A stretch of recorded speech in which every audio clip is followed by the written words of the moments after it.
Bon matin, chers Dynamo. Ici Jérémy Lavergne et Noah Rivard. Bienvenue à l'émission En bref de ce mardi 2 avril 2019. Sachez, chers téléspectateurs, que le mois d'avril est le mois de la sensibilisation à l'autisme. Différentes activités seront organisées pour briser le tabou en lien avec l'autisme au cours des prochains jours ici à l'école. Il y aura d'abord une levée de fonds Just Dance. Pour un moindre coût de 2 $, on vous invite donc à venir danser à l'heure du dîner. Les fonds amassés iront au regroupement Autisme Prescott Russell.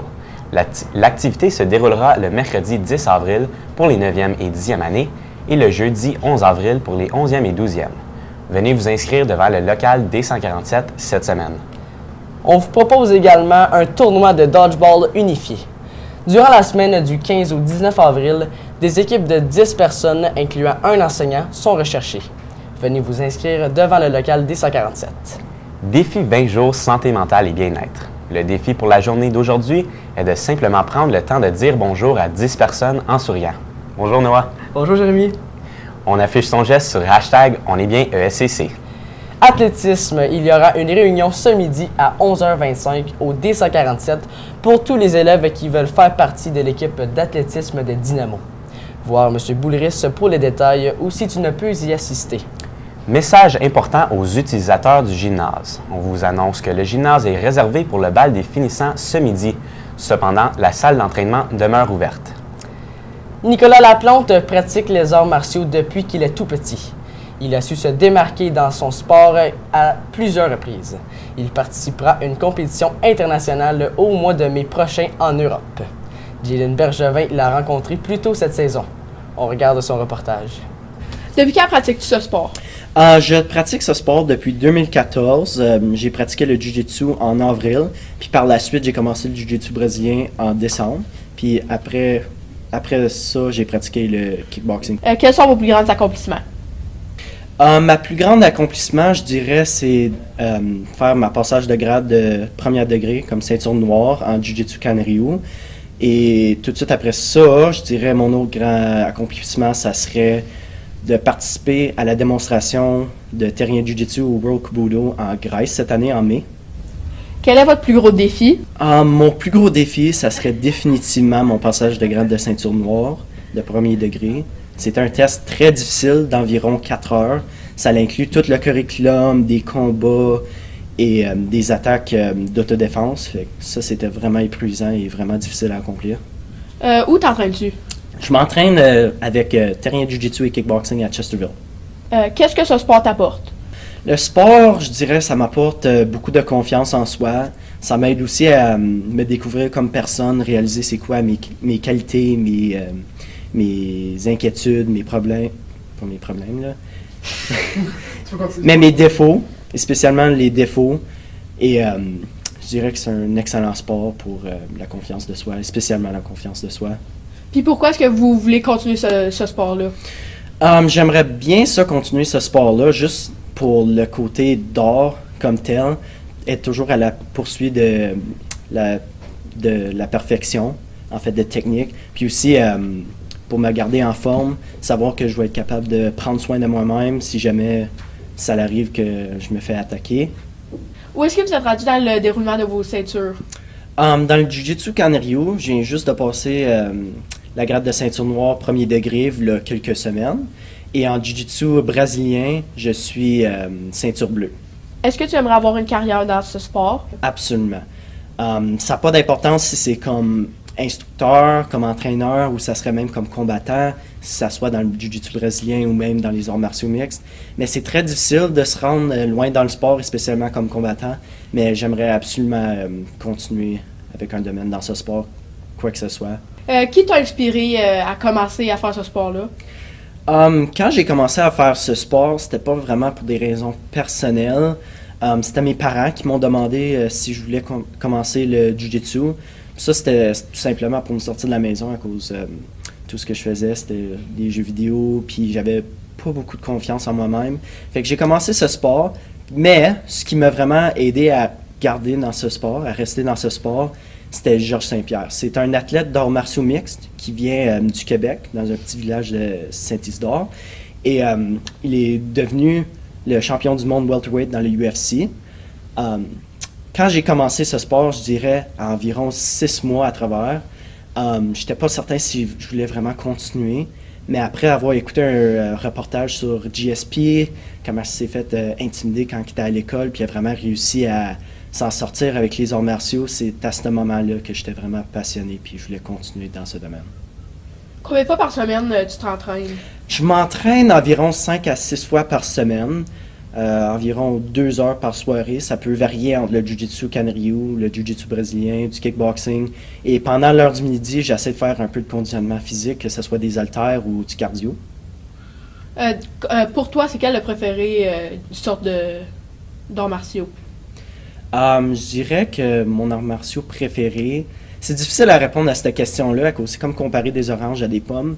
Si tu regardes le Jiu-Jitsu brésilien, c'est vraiment un sport pur, basé sur des pointages et des soumissions.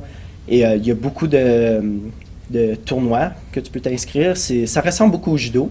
Puis là, si tu regardes du côté du Jiu-Jitsu Canryu, c'est vraiment une discipline d'autodéfense avec des techniques de judo, des techniques de Jiu-Jitsu brésilien, des techniques de karaté. C'est vraiment un gros mélange de tout ce qui est bon dans les autres arts martiaux, puis ça l'aide beaucoup pour l'autodéfense. Fait que je dirais que ça, c'est vraiment mes deux préférés.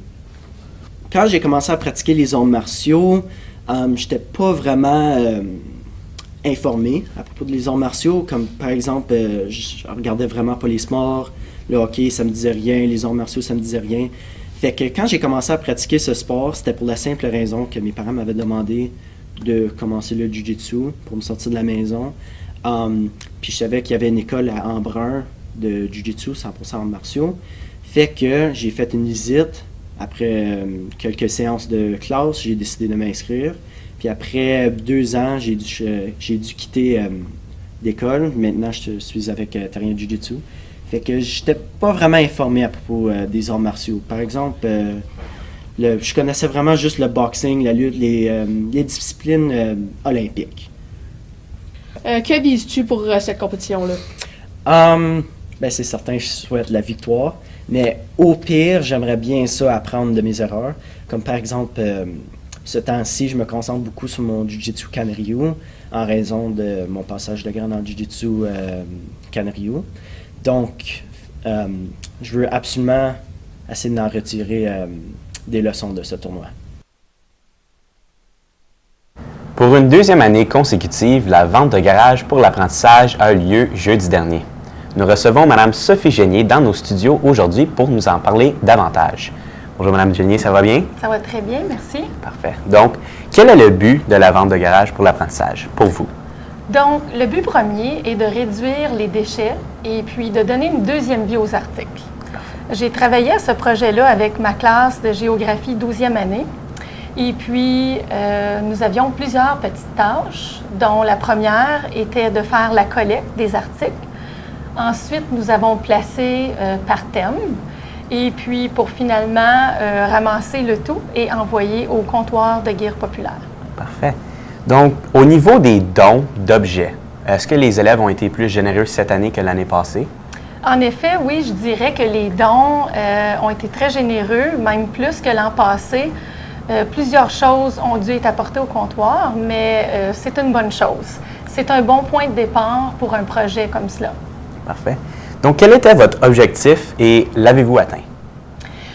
Notre objectif cette année était au-dessus de 850 $. Donc, nous avions un objectif plus particulier de 1 000 $.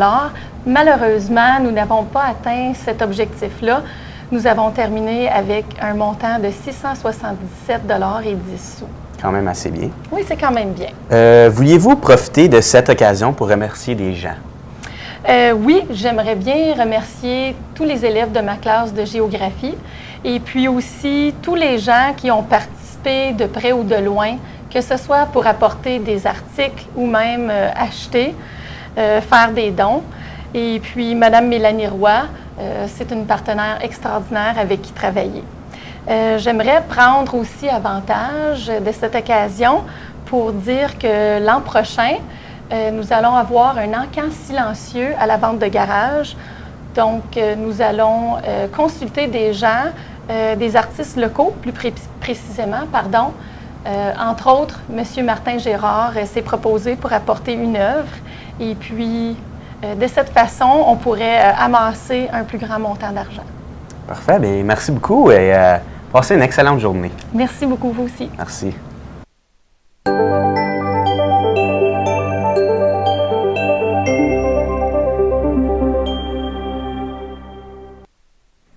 Aujourd'hui, le ciel demeure nuageux. Ce sera aussi venteux. Le thermomètre devrait atteindre 7 degrés. Nous avons aussi une offre d'emploi à vous faire part ce matin. Nous sommes à la recherche d'arbitres pour les tournois 4 contre 4 en soirée et les fins de semaine. Voir Mme Anne Legault pour les détails. De retour à vous, Noé et Jérémy. Merci Fanny. Donc c'est déjà tout pour ESCC en bref ce matin. Bonne semaine. Votre émission matinale vous revient jeudi. Au nom de toute l'équipe d'En Bref, je vous dis à bientôt.